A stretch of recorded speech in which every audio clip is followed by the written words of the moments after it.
À la fête de fiançailles de sa sœur Sophie. Alexandre sentit soudain le sol se dérober sous lui lorsque Julien, le fiancé, tira violemment sa chaise d'un coup sec et il s'effondra par terre.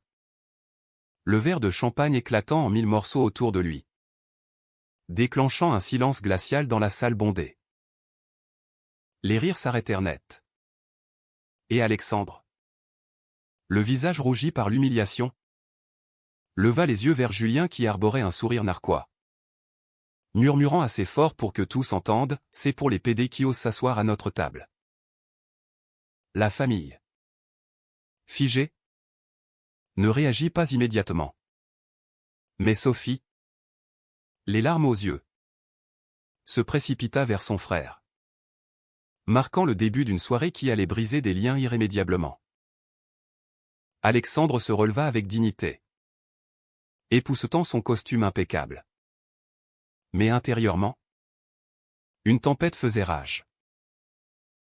À 28 ans, il avait toujours navigué entre les attentes de sa famille conservatrice et sa vérité personnelle.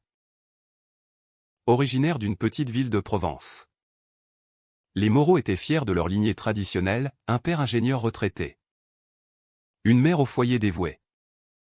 Et Sophie, la cadette parfaite, sur le point de se marier avec Julien, un avocat ambitieux de Paris. Alexandre, lui, avait choisi la voie de l'art, devenant graphiste à Montmartre, où il avait rencontré Thomas, son compagnon depuis 2 ans.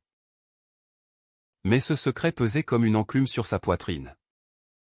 Surtout ce soir-là, où l'agression de Julien n'était pas un accident, mais un message clair. Tandis que les invités reprenaient leur conversation en chuchotant, Alexandre s'isola sur la terrasse de l'hôtel particulier loué pour l'occasion. Paris scintillait au loin, indifférent à son tourment. Il repensa à l'après-midi même, quand il avait hésité à venir avec Thomas. « C'est ta sœur, Alex ?» avait dit Thomas, ses yeux bleus emplis de compréhension. « Mais si tu n'es pas prêt à me présenter… » »« Je comprends. » Alexandre avait choisi la prudence. Comme toujours, craignant le jugement de son père, qui avait déjà fait des remarques acerbes sur « ces gens-là » lors de débats télévisés. Pourtant, ce soir, l'attaque de Julien l'avait forcé à affronter la réalité, sa sexualité n'était plus un secret bien gardé. Comment Julien avait-il su? Était-ce Sophie qui avait parlé? Par inadvertance? De retour dans la salle, Alexandre observa la scène. Sophie discutait âprement avec Julien, qui haussait les épaules comme si de rien n'était. C'était une blague. Chérie, détends-toi, l'entendit-il dire. Mais Alexandre savait que ce n'était pas une blague. Julien, avec son charisme de façade, cachait un fond d'intolérance qu'Alexandre avait perçu dès leur première rencontre. Lors d'un dîner familial, Julien avait lancé une pique sur les « modes libérales » qui détruisaient la société française. Alexandre avait ravalé sa fierté, pour ne pas gâcher l'harmonie. Mais maintenant, le masque tombait. Il s'approcha de sa sœur, qui l'entraîna dans une pièce adjacente. « Alex ? Je suis désolé, » murmura-t-elle, les yeux baissés. « Julien. Il a vu tes messages sur mon téléphone.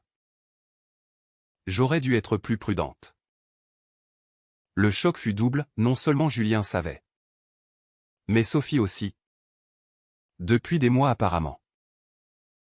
Elle avait découvert des textos entre Alexandre et Thomas. Des mots d'amour qui ne laissaient aucun doute. « Pourquoi tu ne m'as rien dit ?» demanda Alexandre, la voix tremblante. Sophie hésita, « J'avais peur de ta réaction. » Et papa? Il ne comprendrait pas. Cette révélation ouvrit une brèche dans leur relation fusionnelle. Alexandre se sentit trahi. Comme si sa sœur, sa confidente d'enfance, avait choisi le silence par commodité. Tu préfères un fiancé homophobe à ton frère, lança-t-il.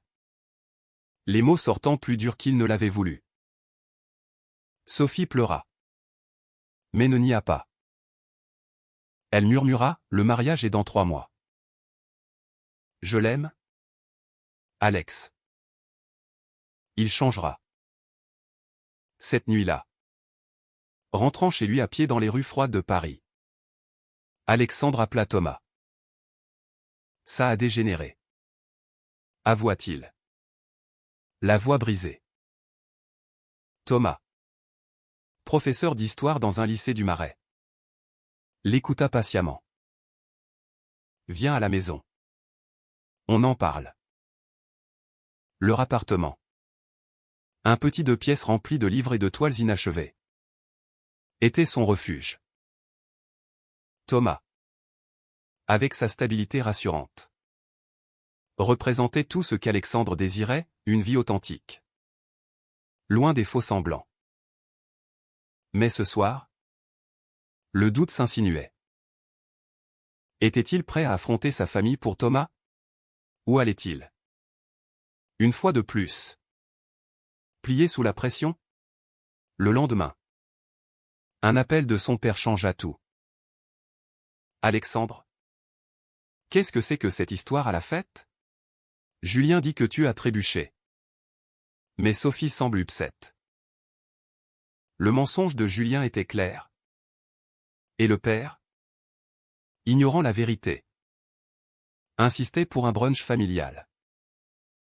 Alexandre accepta, sentant que c'était le moment de vérité.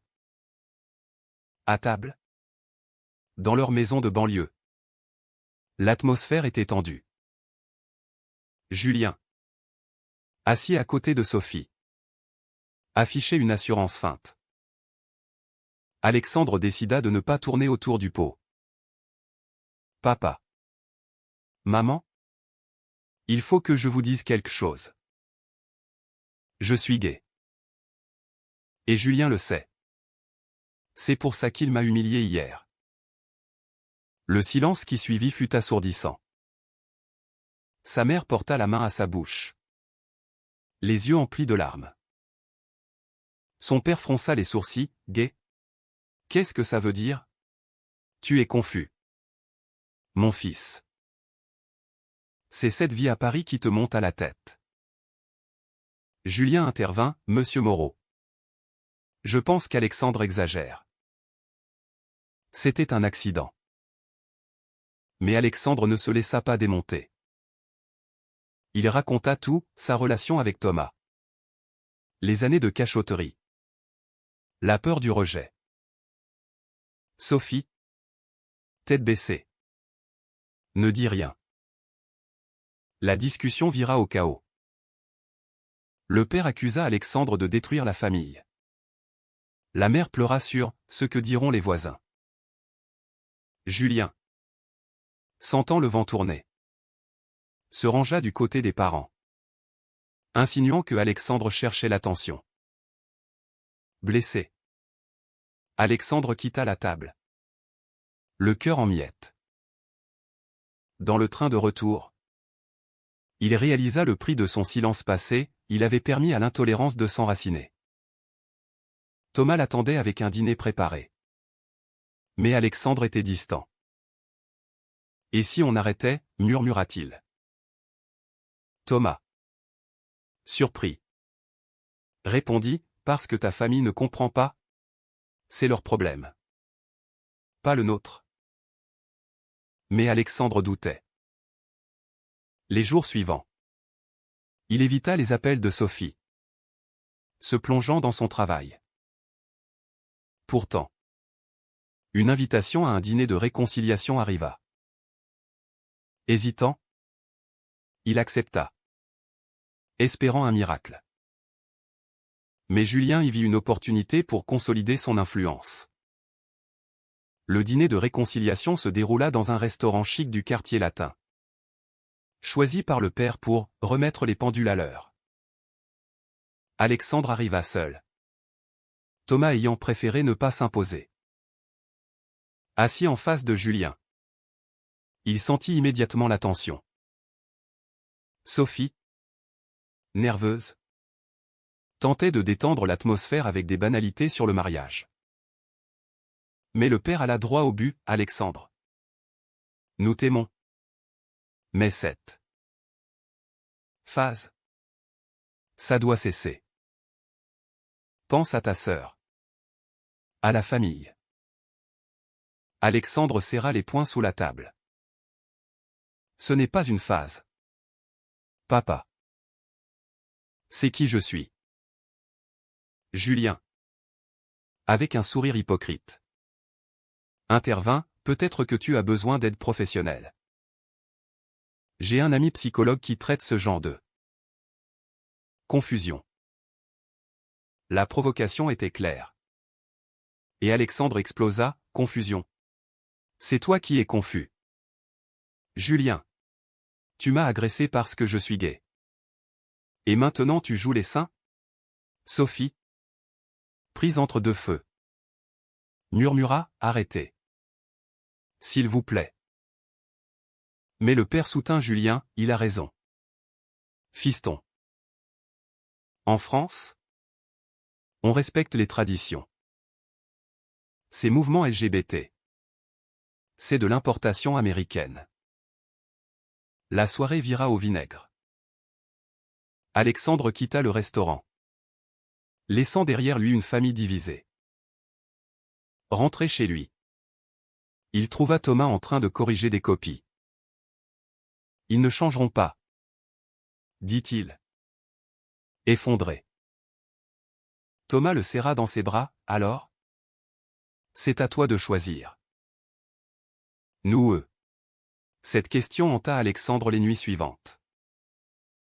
Il commença à douter de tout, de son amour pour Thomas. De sa place dans la société. À son travail, les collègues remarquèrent son humeur sombre. Mais il se mura dans le silence. Puis, un événement inattendu bouleversa la donne. Sophie appela en pleurs, Alex. Julien m'a trompé. J'ai trouvé des messages. Avec une femme du bureau. Alexandre, stupéfait, se précipita chez elle. Assise sur son canapé, Sophie lui montra les preuves, des textos explicites. Des rendez-vous secrets.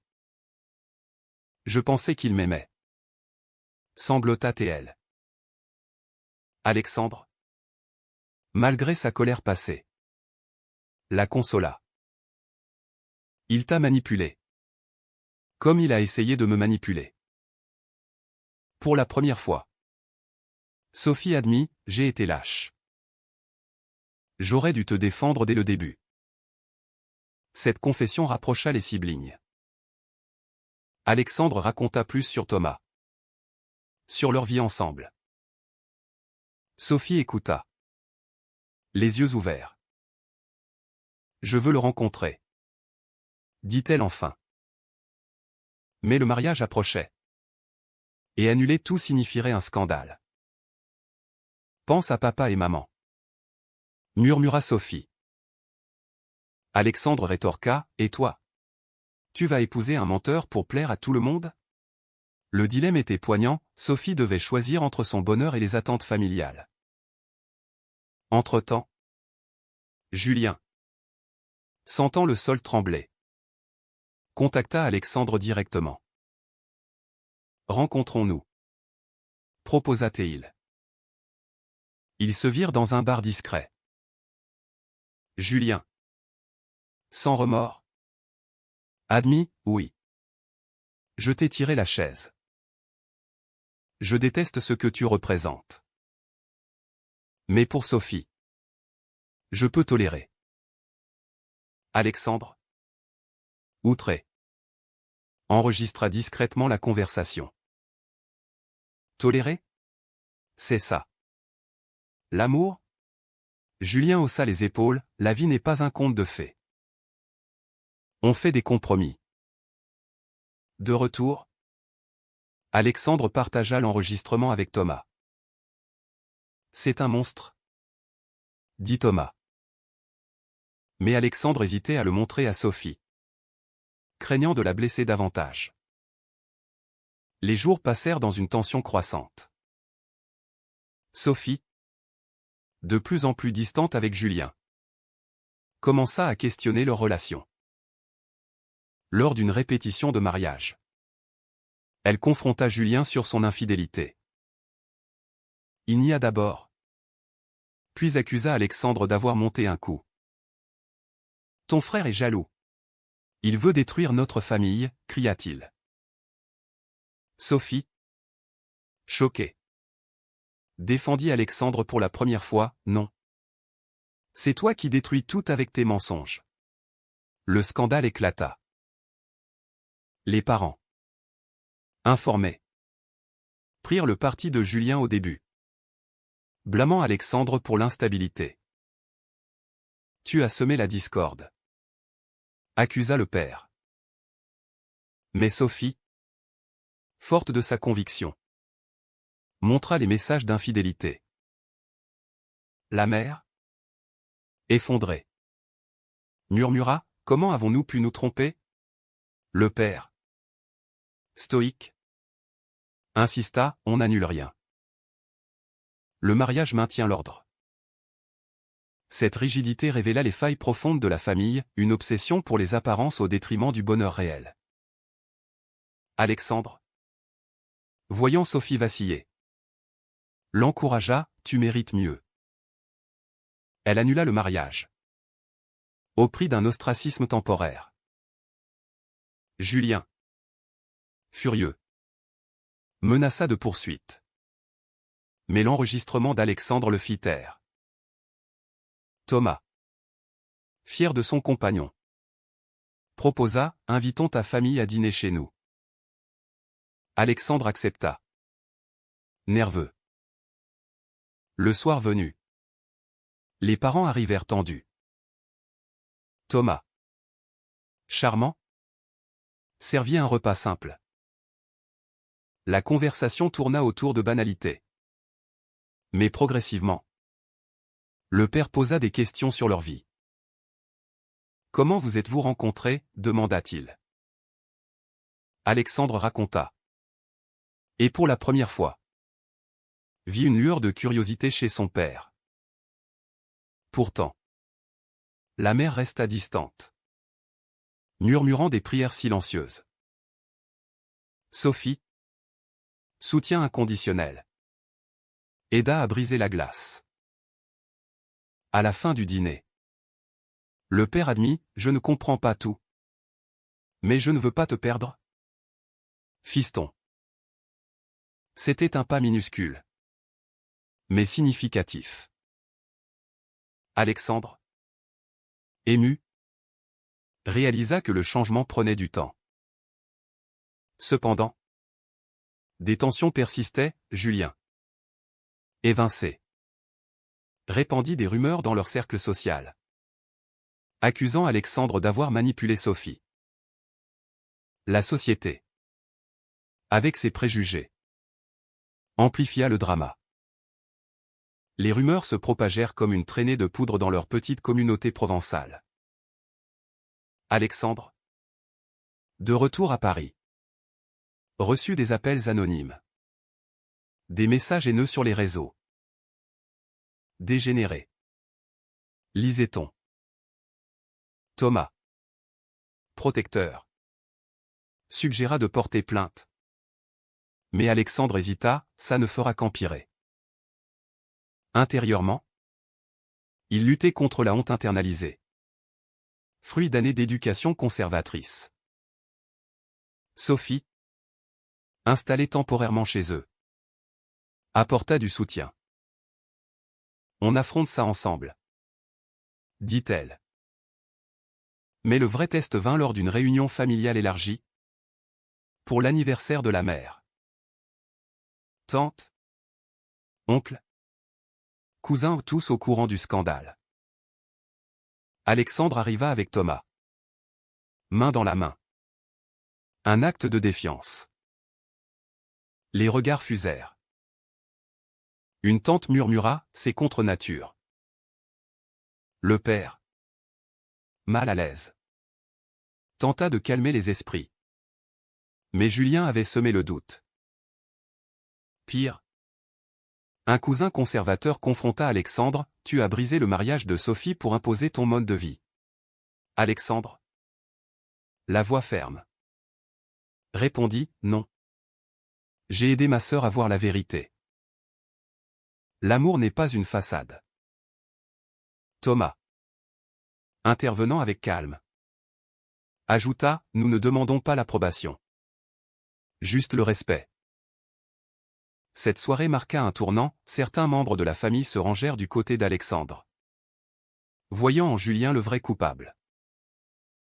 Mais d'autres, ancrés dans leurs préjugés, s'éloignèrent. La mère, déchirée, confia à Alexandre, j'ai peur pour ton âme. L'Église dit. Il l'interrompit doucement, maman. L'amour est l'amour. Dieu ne juge pas comme les hommes. Les semaines suivantes, Alexandre affronta ses démons intérieurs. Dans son atelier, il créa une série de toiles représentant des couples LGBT face à la société. Catharsis artistique. Thomas, admiratif, l'encouragea à exposer. C'est ta voix, dit-il. Mais l'exposition attira l'attention. Et avec elle, des critiques virulentes. Un article dans un journal local accusa Alexandre de « propagande ». Julien, anonymement, alimenta la controverse. Alexandre douta, avait-il le droit d'imposer sa vérité au risque de blesser sa famille? Sophie, elle, rebondit. Elle trouva un nouveau job à Paris, loin de l'ombre de Julien.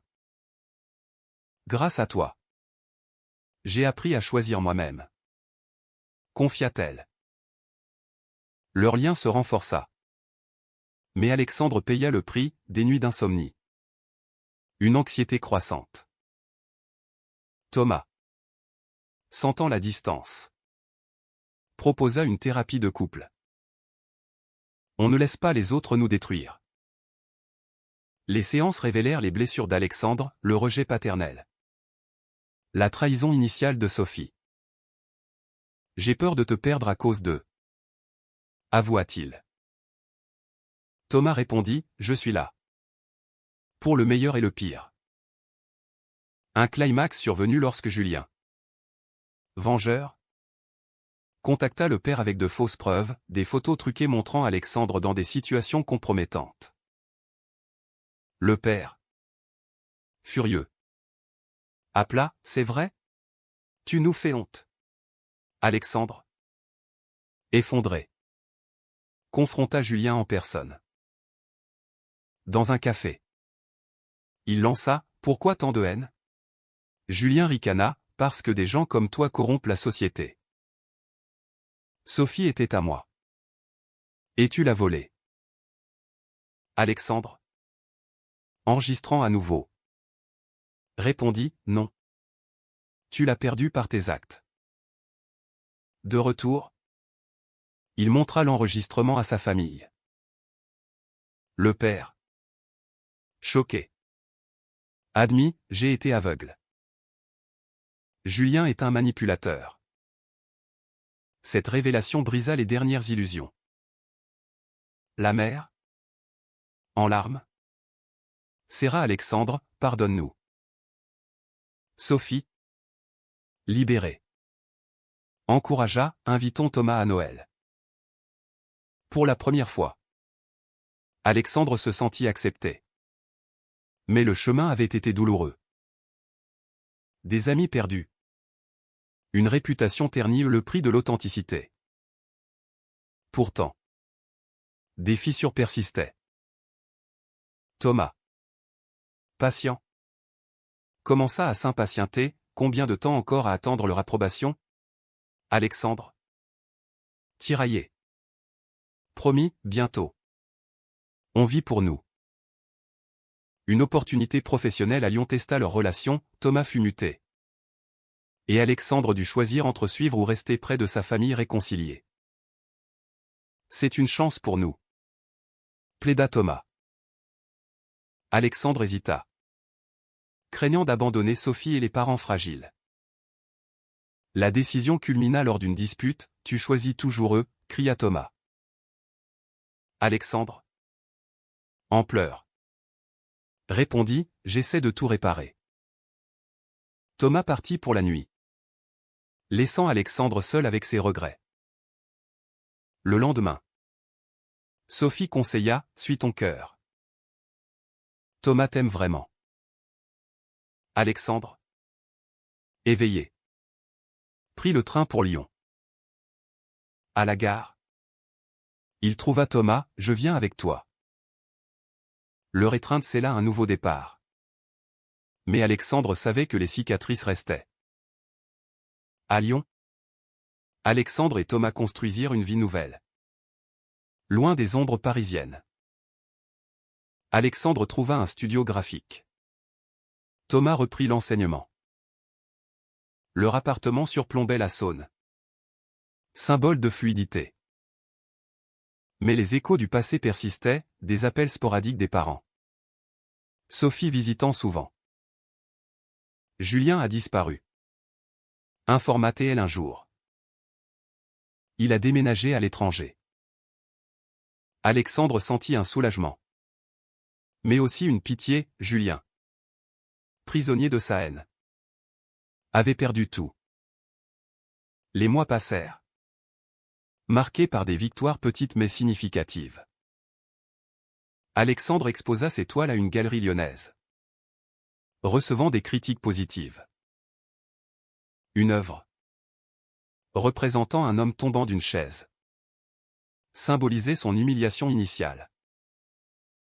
Les visiteurs, touchés, partageaient leurs histoires. Thomas, fier, murmura, « Tu changes des vies. » Pourtant, Alexandre luttait encore avec la culpabilité, avait-il forcé sa famille à changer? Au prix de leur confort?